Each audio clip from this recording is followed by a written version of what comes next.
Start up Jessore বিজ্ঞান প্রকল্প এবং উদ্বোধনী ধারণা প্রদর্শন কর্মসূচির আওতায় যশোর জেলা পর্যায়ে দিনব্যাপী প্রকল্প প্রদর্শন, উদ্যোক্তার নতুন ধারণা উপস্থাপন বিষয়ক প্রতিযোগিতা শনিবার সকালে সরকারি বালিকা উচ্চ বিদ্যালয়ে অনুষ্ঠিত হয়।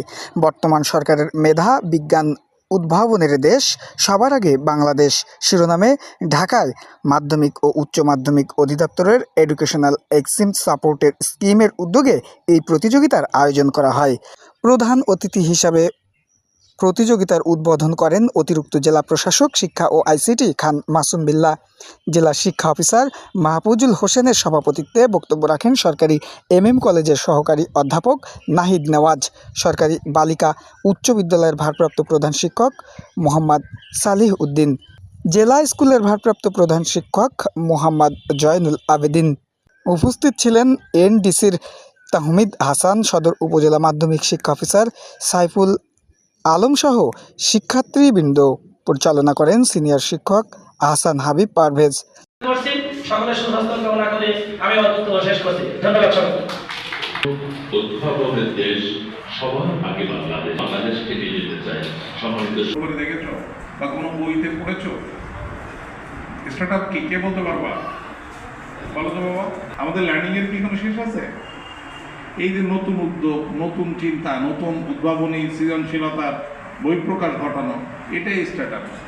আমরা একটা ট্রেডিশনাল মেথডে সব কাজ করে যাই। আমাদের কৃষিতে ট্রেডিশনাল মেথডে কৃষি কাজ হতো, সেখানে অনেক টেকনোলজিক্যাল চেঞ্জ আসছে না, অনেক কিছু ইন্ট্রোডিউস করা হয়েছে না, ফলে আমাদের কায়িক পরিশ্রম কমে গিয়েছে, প্রক্রান্তরে আমাদের প্রোডাক্টিভিটি বেড়েছে। এরকম জার্নাল, গবেষণাপত্র আমাদের সামনে অবহেলিত না, উন্মুক্ত না। কিন্তু আমরা কয়েকজন স্মার্টফোন দিয়ে বিশ্বের কয়টা জার্নাল পড়ি, কয়টা গবেষণাপত্র পড়ি, নাসাতে কী হচ্ছে সে খবর রাখি। ফলো করার জন্য সৃষ্টিকর্তা তোমাকে এত মেধা দিয়ে পৃথিবীতে পাঠায় নাই। তোমরা প্রত্যেকেই খুব মেধাবী মানুষ, তোমরা তোমাদের মেধার স্ফুরণ ঘটাও, বিকশিত করো, তাহলে কিন্তু তুমি যেমন সফল হবে, একইভাবে তোমার চারপাশে আমরা যারা রয়েছি, দেশ রয়েছে, দেশও তোমার দ্বারা বেনিফিটেড হবে।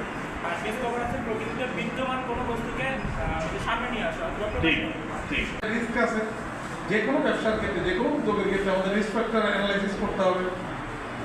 আর ইনোভেশনের ক্ষেত্রে দরকার হচ্ছে তোমার এই চিন্তার ক্ষমতাকে কাজে লাগানো। কি বলতে পারছি? একটা দল এসে তোমাদের উপস্থাপনা 10 মিনিট, 15 মিনিট, 20 মিনিট